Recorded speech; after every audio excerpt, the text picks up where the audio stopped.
na neng ka pa chak deu lung sit na happy na dim sing ka bi ko le ka belu pa pathe to ni ta nang ma bi khom na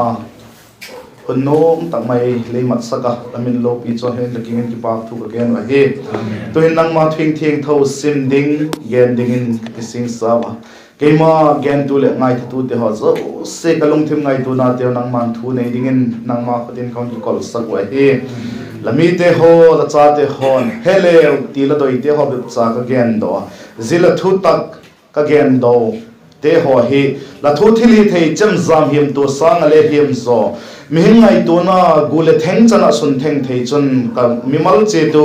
na hung sem digin nang ma ka chil kit bo ko hi heba to ni ta ka hin zeta Christian Fellowship Church upa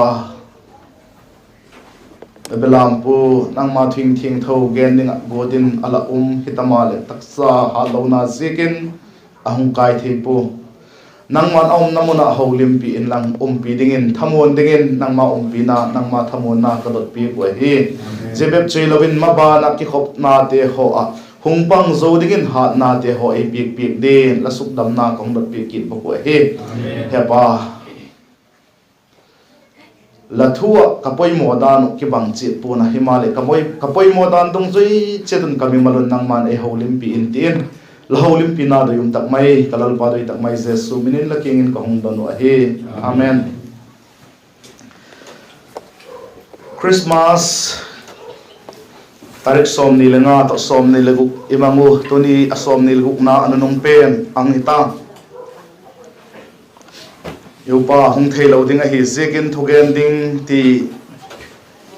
ho tu ten ei gen ho ki pat kalung thema chu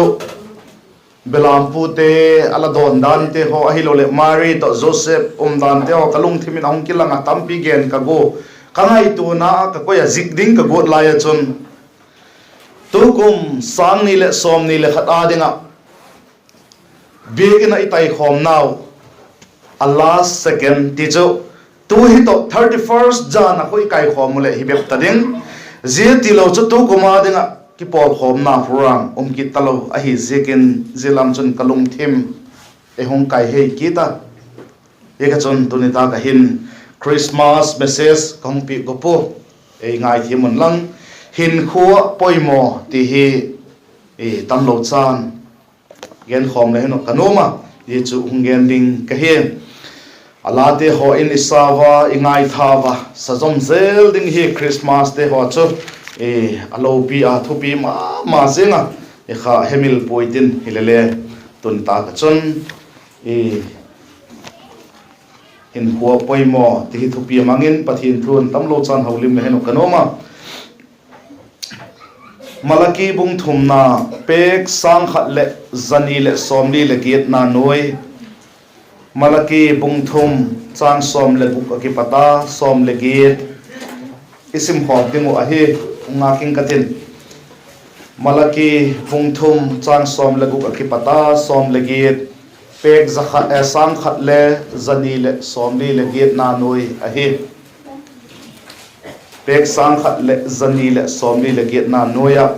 malaki bung thum chang khat ki pata chang som le giat agingin vaksim khom hiteu mota gole malaki bung thum chang som le buk ki pata chang som le giat malaki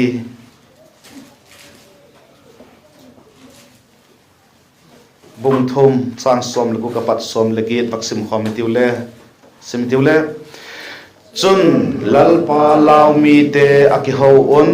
lalpa tepte in angai tha lalpa za amin ngai tu jingte chu tepte na le khabu chun asik lutai sepai honte lalpa chun amau chu ke a hi tin thil ka hun bol ni phat le amau chu ka go chan bik te hin tiu in min ana se pik a achapa adut golon amau chu hoi ding ka hi zetak chule midik le migilo ki khiek dan le pathin na sem lo de ki khiek na muchin dan lao thugen tu bung som le ni na le vaccine ti ve thugen tu bung som le ni chang som le thum to som le li pe ka chon zagi som sagi le sagi na noi a hi thugen tu bung som le ni chang som le thum to som le li pe ka chon zagi le som sagi le sagi na noi a hi thugen tu bung som le ni chang som le thum le som le li simitiu le apona thukha na chu ngai thai tiu pathian chu lawin la athupi ko jing in je chu mitin hi dinga poimo pen a hingala pathianin ithil bol zo seu agu ka ki bol hi hen la apha hin ase hile avai hom na muna hun la khom sik sek ding a hingala Bible chang sim thang na deu che thiam thei din pan chan che ton malai som pi tan la tu kum sang ni le som ni le khat hi abei ding kun a hita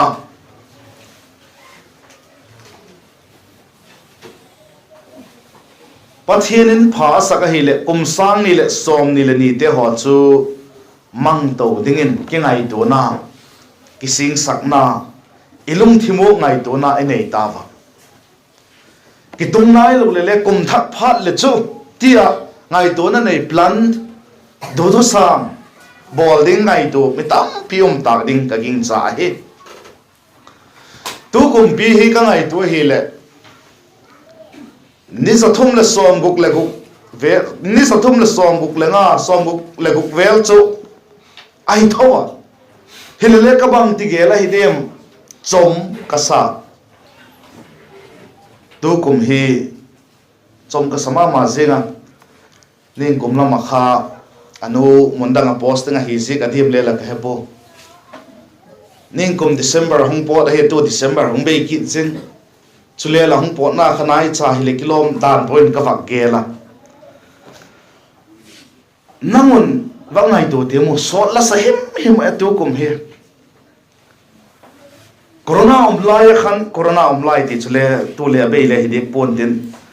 corona ha ma la ya khan ki khom thelowin umu je songa kha chu hun chule son ne ti kha ka ngai to na alo ma hilele ahung ki hong ki da big in vak kayo le kum le be jing hele kilomin ka ngai to hile chom ka sama ma zenga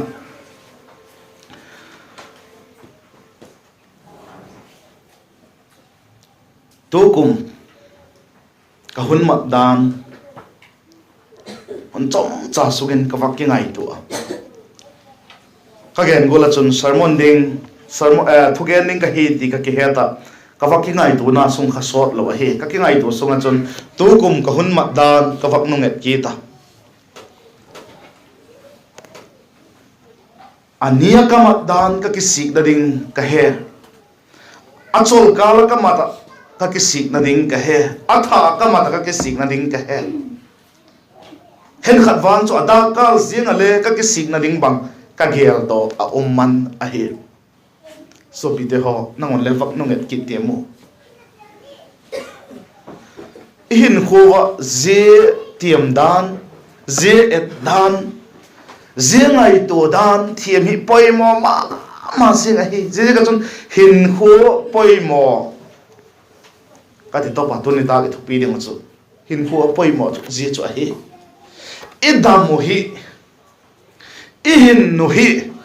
bangola mat ding a hi empty ngai tu kha poimo ka sama ma zenga ka ki ngai tu a ka pau chap ding ko taka ka pau chap zolo hunte bang khale ka vak mu ka vak gel dok thaya Bible hole ka sim ding ko taka ka sim zolo hunte ho khale ka ngai tu nan ahung pot pha a hi vak ngai tu ti mu nangu lalungoi tak na ve tu kum imat dan he tu kum lamat dan lalungoi na em kay gol de wachu Bible sim dingol sim hun lo te pau chap dingol ta ka pau chap zolo hun te ho kisik na ding hun la na yem ilungoi tak na vem bagen ki thitiu lahin HINKHUA improve subterativa aphazo sema bolding la gel do ko mem ken na ka gel do ta pio ma hi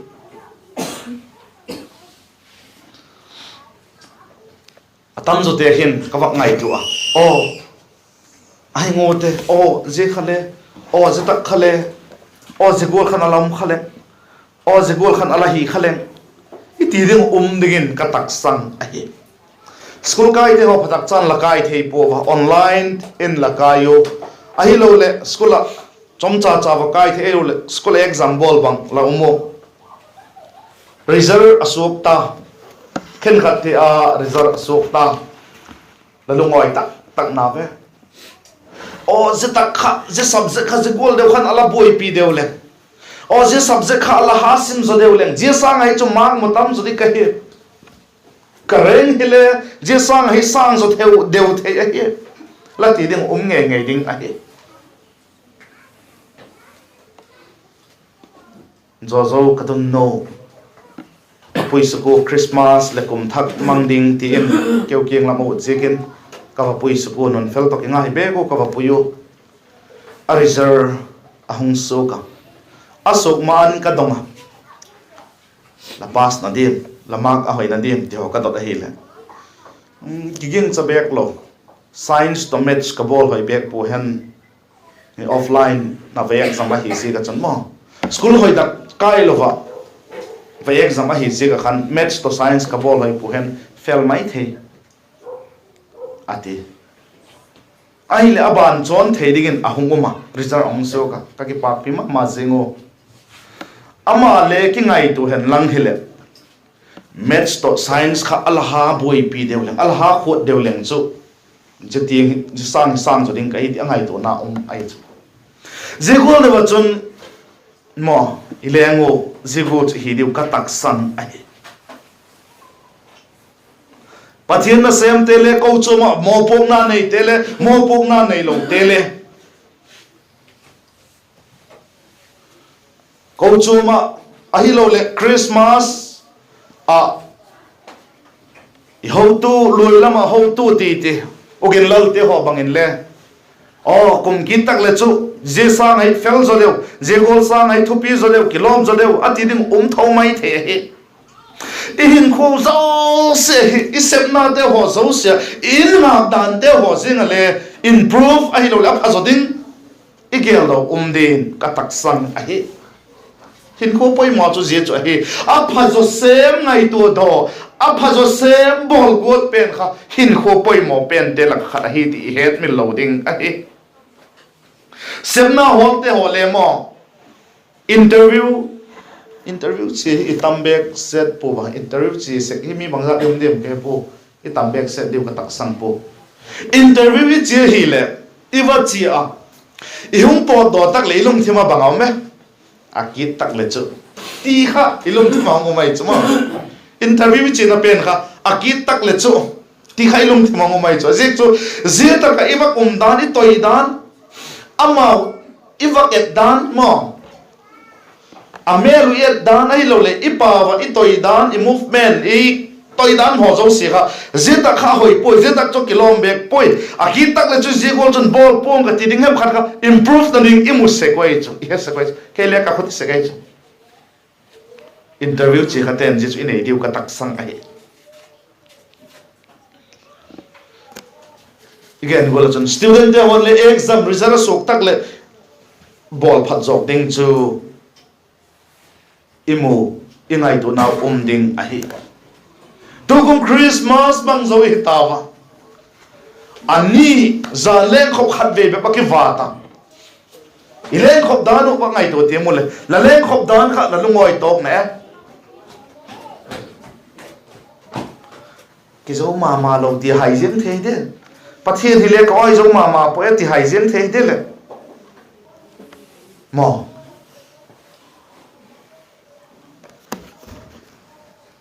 I pathian oi na kong zingun le ikingai tu wa apoi mo zo ahoi zo izil do go da yom ka sama ma zing ai zeda ho zo se cho poi mo na chung apoi mo die ka sak cho la Christian hin kho bangolin lamangem ti kha poimo ka sapena la Christian hin kho bangolin lamangem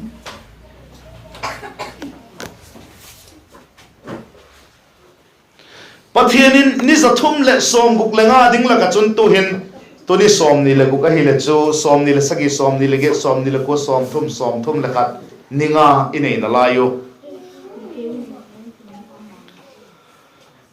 ni zathum le som guk te ho chun pathianin dana I Bible chang simnaw ki gen malaki ki gen gola khan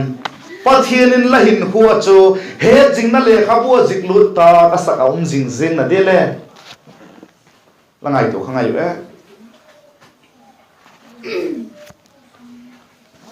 ikaholim na te ho jeng khale aman angai tha aena lalpa law mi te akihovon lalpa tepte nangai tha lalpa za amin ngai to jing te chu tepte na le khabu achon ajik lutai je tepte na le khabu hi mi zo si ki kop hilo e Christian fellowship te ho zo se bukhat ki kop hilo he dunia recording ball cho choi na zik le khabu gola khoma ilengu a kizik hilo hi ki kop ki hilo hi imi mal sa vai inei vai hi ti het men loading a hi ken le chom kanaya chairman pun le chom manai upan le chom manaya I ho tu te ho hi lo le mi mal member te ho le nei che ti heu ti het men loading a hi je chu bang kizik lut lalpa laumi te khewon lalpan tepte nangai tha lalpa za amin ngai tu jing te chu tepte na le khabu achona jik lut tai te chu nangai tu na te ho lalpa za kom mi te to la holim na kha pathin doilam pathinin tepte ta asak ahina em zigel do chu hin kho poi mo pen te la kha hi ti het men lo ding a hi pian thak na khowela in sunga poi mo pen pian thak na he e pian thak zo poi mo pen chu ji chu hi ti het men lo ding wa he he jing na le khabu chun nanga ziklut ding aum jing jing na de ni za thum le som guk imang zo ta tunin ninga inei na layo ni za thum le som guk te ho cho ni khata bangzat zat jik ding aum dem ai lo le ziklo ke khat to lam khade so bite to zanunan ki ngai to ite bi ni kai be positive ding hiwang wang le chumo ai ho pi ki khom tom ten na layo ki gin ni ta ki khomo pathian ni jingkal pathian ni ta nisagi sunga thum ve ki khom te hi ba iki khop hun sum be poyum chan te ingai to na te zik ding hila chu ableng atam ding e mo so bite e biegin kai be po hi lo a he ti e Bible sim ma so nei ke na ke in this scene hi khoma nawa yum da ni toi dan te ho kha pathin in tep te ta ka sak te chu atep te he ti akizi ka he zira chun bangola lamat zoken kong happy poi nang laki heta pathin in le a he mihin te la them zo mai thei pathin wang them zo pun la mihin te nang tep te na le khabu ka nei po kong tep te po ka zik po pathin in wang azika atep te a he zika chun tunin tu kum sang ni le som ni le khada ninga inei nak lai te ho he bangolin imang de mule kum thak thupi chun lalpa lungdam kum ti thupi in isimu kum thak cho hinai poi le kum thak thi lok na le ta danin ka gen no ma o to kum sang ni le som ni le khat pe ten kalamang zo tamaya hilale pathin kum thak kum sang ni le som ni le ni eilang kai nge ei hile lalpa lungdam kum keima lalpa alungdam kum hidigin mangingka ti tuni gi pathin decision thupuk na sim leo hino kanoma ma jing ai zi hi theina linga chopoi mo chobang lalpa la mi te gola oma iki holim na te ho pathin tep te ta ka sak lalpa za amin ngai to jing je chu pathin lungdam kum ai theina chu je bek cho hi bol denga poi mo thil tampi bang hem va bol jing kap lal palung dam kum ituk na ding a hipo lal palung dam kum hi sak the na ding chu keima lal palung dam kum a hi the na ding a chon pathin kum sang ni le som ni le ni elang kai a hi le ka ki holim na de ho chu lal pan tep te ta ka sak te hi ding a hi lo le lal pa za ko ma hin kho mang ding ma ji chu hi le lal palung dam kum ke ya ding a hi mai ding a hi nanga ding le chu hi mai ding a hi ji ji ka chon pathinin kum sang ni le som ni le ni elang kai nge nge hi le te na le khabu ke ya chu afula mo adima thilum thelo hilele khovela yum la ya i het theding in genleng a pe kin an dol lo zen dinga jiknum dingin hin kho mangin ka iti go ding ka doi a hi mo e hon chu izik tak la dol lo hunom khola mo pathinin tepte na le khabu tak mai azik ding dingin hin kho mangin ka ti ikingai tu na bile poimo ka sa je chu hin kho poimo te lakin apang a hi in ka e a hi ale pathinin bang se ka zigula chu tepte na le khabu eila tepte se hi de bangati pathinin zigula chu mi te tepte mo bible akum ka pakhemil khata kalung thim hi hat lo hiding a he e kom thupin ilamang khaba thupon bung som ni leni chang som leni na khan agena je hi ilal pa jesu christa kam su ka he ngain hungwak zing ding ka hitai mizo se na sep dung zui che do piek dingin ka ki pa man ka kingin am tai atesa tep te na le khabo patheni imimal malo ei sim piek bang ding ei sim piek hayam miti hi le zedung ze chuki pak man ei peding a he nang tepte na le khabu pathinin tepte ta ka sakte kha dim metin gizik ta lang hile chu ki pak man api ding chu thupi na lo min e ma ahin la nang ma tepte na le khabu pe chu akizik le lo lamin kizik hen la ma athitai ti chang be kizik alai zik ding lo le chu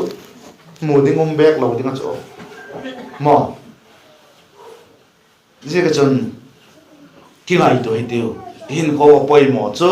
pien thak cha hi nunga poi mo chu pathin dai lam pathin tepte ta pathin za ko ma hin ko mat ka poi mo ma je ga he so bi de ho pathin hi mihing gol digin gel poi teu mihing te ho hin thil khat ei bol sako thil phai bol sako ei bol zo tak le ei hezing talo ina sep khale recognize talo hile kilomin akilat hon a seka hilele pathin in hemil lo hi ti het mil lo de wa hi mihing ten chu hemil saka hi poi moi sak lo je pa dim le la ka he po chang le ke chu ka phapo thil gen ka ha ta hilele a pha poi mo ka sak gen jing sa kai jing ka gen khabeu seka thil him câu chùm bằng lối bát tê hòn khang lai tê bằng ai ngăn xì bằng thil bol tê wa khắc akipa ko me ahoye recognize ai bol le nu mai chumo bang chang bolin gimma ma len bang le set lo num le sa chum lo hoi le sa chum lo hile kilom om le chu bang te do te kha ina sep phat khale mo ilung thim nok lo kon thei chu ming chu abang chu le ka doi pen chu recognize ma thil I bol te khan ingan se te khan thil bol te ho kha vak pak cha chui a chai ni tak le ki pak thogen na a lo thei lo da na vak gen jeng ho ko chu ka sim cha tak thei pui kan abang ti ke ma a lo thei lo da na ki gen golin ka ges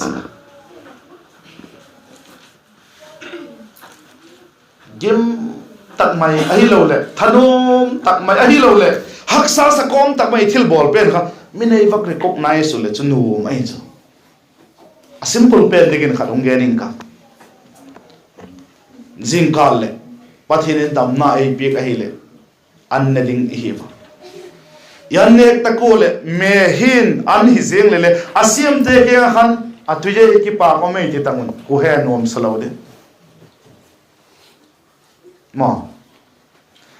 tu jingkal an hona tu ye tu jingkal lamesi ma tu ye ki pak ma mei bak ti le chen ko he ada de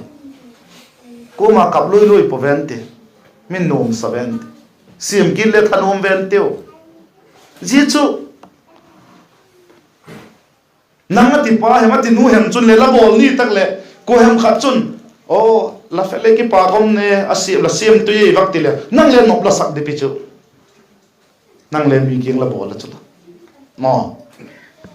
ziku dana chu thil kha ki het pi tu poi poi mo mi hing ten wang hemil sa ko hilale so pi te ho pathian na isep nawa pathian doi gol hin khoi mat nawa pathian min lo pin ani nga na isep nawa in mai tuisa ong mai te hon le ngai toi te tuisa no khat mai pathian min a pete ho le mang lo ding a hi ti chan chin pha ma thai jek bung som na chang som li le ni khu sim tam pathian na se mi te pathian na se ma hi na je ku tui vot no khat mai la pi khale pathian in hemil lo ding a hi ama la pi te ho chun ki pak na chang le hello mai the ka ki pak ti na chang le hello mai the bang ma le gen lo mai the hilele pathian in hemil lo a hi ti bible na ki zi ka hi pathian in ei hoi ngai sak dan dan mo bible chang in baksim leng pathian ei ngai sak dan he chin na dingon isai bung som li le ko chang som le nga nang siming ke pathian in mi hing de ei ngai sak dan i mu chin the na dingon isai bung som li le ko chang som le nga chon numein acha noi chep lai a hemil theyam ama su la piang ngei chu lai na na nei lovin thei ding a hem amao chun hemil thei ziang leo le ken wang hun hemil pong ka ati chuma isai bung som li le ko chang som le nga ai ka sim nu mei ten wa ngai to te mo nu ten wa ngai to te mo zidot na hi le wak don mu de mo nu mein acha noi chep lai hemil theyam haksan mo hemil chep lai na na nei lovin thei ding a hem ati na mai chu thei lo ding ai mo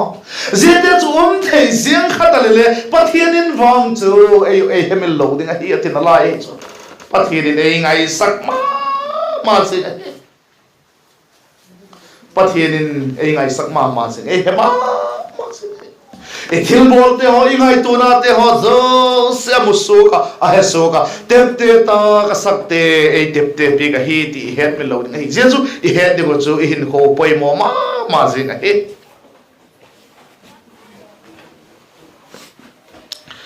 pathian doi go na la sep zekin mi te mus mi te eng ho mi te soi sak ai lo le lamit thi along zung mai thei je chu le pathian hemil diek lo he ti het me lo ding ai digna je ka haksat na thoka mi tui long te hole pathian a thone na che sak po a tep te pe ka hi ki bible na ki zik chola ong sim kin line ko ke chen na ding bible mai sim jing le ki chen psalm number som nga le guk chang ge na achun bang ti na ki zikem it e hile psalm number som nga le guk chang ge na chun nangin kawak vai na zo sila tep te tan kamit thi tui ke hi sabun pengin lakoyen la tep te na le khabu chun a na hilo hem kawak vai na zo se la tep te ta pathian mina wak vai ma tu lain i wang wa pha ke le ka wang wa pha kumbang za da hem bil fangin ka wa ka seminar ho da in ka wa ka a tha in na kiloi lovin ka wa ka hile ka chin lam lamin mi ten ei la welcome o connecting atui bang ei pe ba toilum tui sa ka doi dan bang ei bol pik se ko ai ahin la khang masate kayo ho masang daya khang masate tu lai sa wa thagaw lam la isak te ho la phok tu min thang tak rian lum iti te ho bang khomo ama ho la thok kho kuma na lo welcome lo ne ding le pe lo ina le lut sak lo beb ge lo khosung le sak nong lo i ve zete ho chu bangti mit tui pot lo de Zia te ho chu pathian bang te het mil de tikit le hin mo alung mo num chula tu ni e yun ni thok ko hi bang hi de pathian mi nai thok ko hi bang hi de Khrismas tun kim ni thugen tun pa lumin again ta tulai thokna te he khonung hong tung ding tok te hin kham a hi pui ati khamo Christian hi na ji ko I thok te ho hi pathienin atep te lo ompo e het mil pik ding ompo e pik ding thupi tak tak au ma he ti het mil lo ding a hi te ka chun HINKHUA PAWIMAW chu bang hem hun mat dan pathien gel dok jing pathien tep te tak HINKHUA mat ding cha PAWIMAW ma se na hi Bible in again thil zo sia ding in hun bi a uma he ate je je ka chun kum sim dan le hun bi a uma kum sang ni le som ni le khat chu abei ding konin a ta he kum sim dan chun abei ding konin a ta he kum sim dan kum bei be philo e Bible in hun bi a uma nang pian hun a uma lathi hun le ding he ati cha he kaya le ka pian hun a ka thi hun le ding he e Bible in again he thugen tu bung thumna a hin ki chen tak mai na ge na chang khat le chang ni bak sim leng thugen tu bung thum chang khat le chang ni wa noi khobe a thil zo sia ding in hun bi le a hun aum chet hi pian hun aum ma thi hun le aum he phu hun aum ma bodok hun le aum he pian hun aum ma thi hun le aum he la pian ta la pian hun aum la thi hun le aum ding ka pian hun aum ma ka thi hun le aum ding he je ka chun hun bi om che ta kum sang ni le som ni le khat le abei ding ko na hi tai je kum abei ding ko na aum go la hin nam hin kho le abei ding ko nin ngai tu a nam hin kho le abei ding ke hin kho le abei ke ni hi hun bi a hi se ken thupi thugen to bung som le ni chang sagina chun hiti na kisi kita thugen tu bung som le ni chang sagi na chun leibui chu aum ngai gola ding a le asu kit hunin hin na hu le petu pathian ki a chi kit ina this hin na hu ati thaga wa hi leibui chu aum ngai gola ding ati chu itak sa wi a hi itak sa hi leibui so ki din ten a hin na hu ithagau athi thelo pen ape pa pathian ki le kit ga he vai bom na ding ding zini tak chule kum khatong gen mai dil mo van gam changding ti chu thotan na ding a hi zira chun I Bible in thogen tu ma bung som le ni chang khat na chun la khang don lai ni hin a hun sim tu chu hezing in la ni phalo te a hung tun masang le ki pa na him kanai poi latina ding kum a hun nai masang le ati chu zita ka I Bible chang hi nu te ho pa te ho ai lo le mi khen khat te ho chun khang dong khang lai te ho youth kem ni ti ba ma khang lai kem ve la gen ding be pina ngai to ba hilo a hi je khang dong ati hi ko te hem tu ni khang dong te wa nu le pa te le hi tho hiu ti khen min lo ding a hi pathian sang u pa zo yum po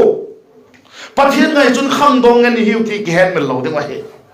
la khang dong lai ni la siam tu hezingin ati chu ileng u hi pathian het ding chu HINKHUA PAWIMAW pen PAWIMAW ma sa pen chu hi ti het min lo ding a hi itak sa leibu ya su ka ithagau apetu ke nga kile kit masanga chon mo isim tu het jin chu PAWIMAW ma sa pen a hi khang dong ka gen ta pathian sang u pa zo yum po ile mu khang dong lai ni ati ni again se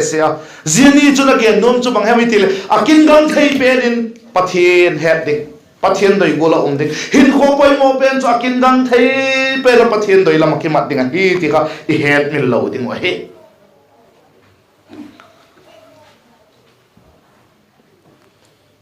chang som le thum le som le li bung som le ni na da na isimu I Bible chang khan abona thu khang na chu ngai thai tiu pathian chu lavin lo athu pi vong singin je chu mitin hi dinga PAWIMAW pen a hinga la ati chu pathian lauding athu pi zui ding je chu HINKHUA PAWIMAW pen a hi ti i Bible in ki che tak mai e gen a hi pathian chu lawin la ati pen mo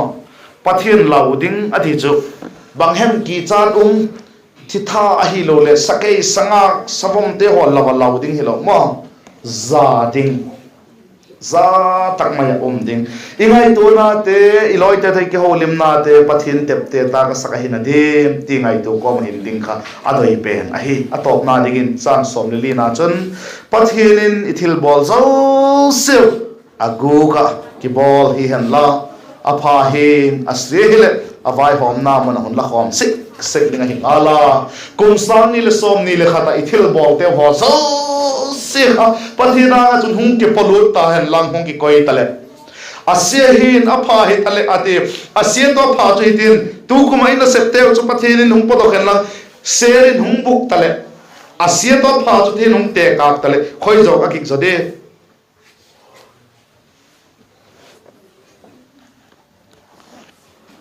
asilam chu agik zo tamai the hi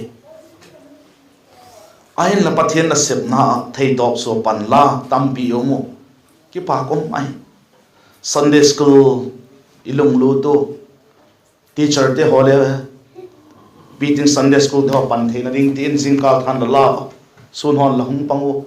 la tom ngai na te ho ka ngai to ka ki pa ka tha le no mai su ke le jebe chilo Sunday school beating te hung examu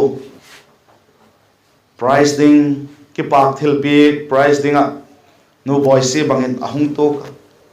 book ding hile ama thil bol de kha book ding hile a pha a bol kha ji khale pang dinga hi bang chanem chu away te te dei mo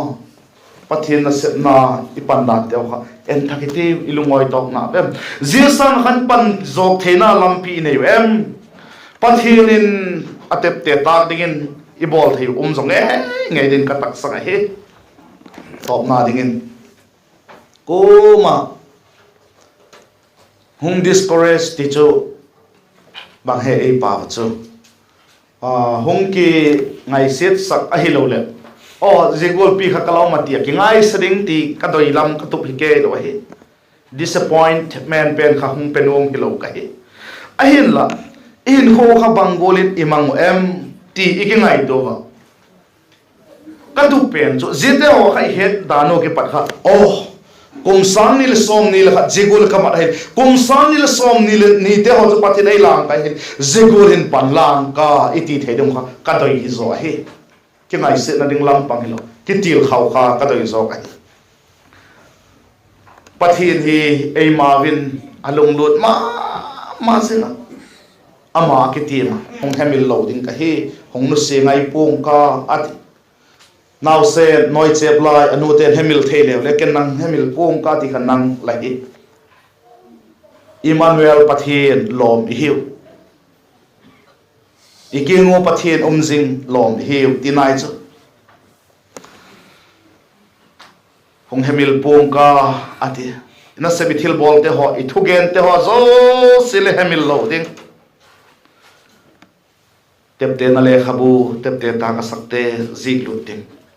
asia pha aleng avai hom na ma anga man hum podok dinga he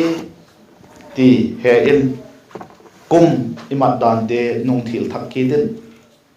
to kuma dinga ninga na lai te bangolin imang de pathirin nam nai pe ka kum thak elang ka ya hile bangolin imang de HINKHUA PAWIMAW pen pathin doi go pathin lam la athu hopin thu zuin ti kha inei thena dingun athu tom chai gen teu chupan in koi ma thena ngon ni chanding chitun malai som pik tan la chan chun hungen ka ki pa ke